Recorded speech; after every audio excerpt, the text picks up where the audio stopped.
हज है क्या? किसी एक नमाज का नाम नहीं, बल्कि इंज कह लो अल्लाह दे प्यारियां दियां निशानियां वेखण दा नाम हज है।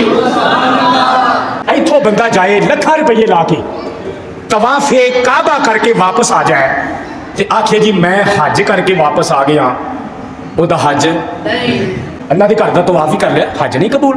उन्हें कहा हज होया ही नहीं तो कबूल कितों होना? अच्छा भाई, अच्छा जी, फिर उत्थे महीना रह के आंदा रोज काबे का तवाफ करता रहा। उन्हें कहा हज होया ही नहीं, भाई हज कदों होगा? उन्हें आख्या हज उदों होगा जदों 9 ज़ुल्हज नूं मैदाने अरफात विच जाके ना एक पैर भी रख देवेगा ना तो तेरा समझी हज हो गया। अल्लाह फरमाता मेरे घर का तवाफ कर, मैं तेनों हज ही नहीं गिनना। या अल्लाह कदों गिनेगा? फरमाया जदों मैदाने अरफात विच आवेगा। या अल्लाह मैदाने अरफात विच की है? फरमाया तेनों पता नहीं इत्थे मैं बाबे आदम की तौबा कबूल की सी। या अल्लाह इत्थे की है?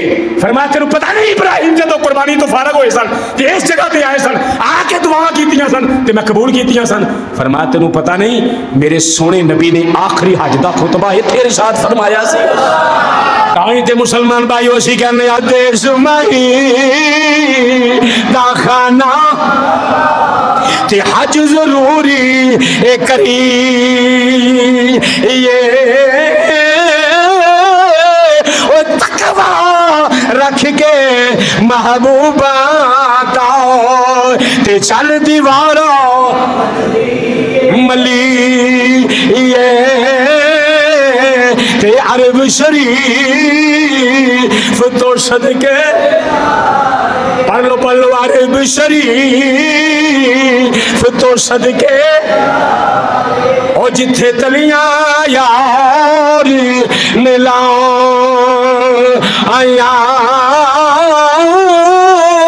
ते कदम कदम ते मैं बोसे और जिथे तलियां यार नीला आया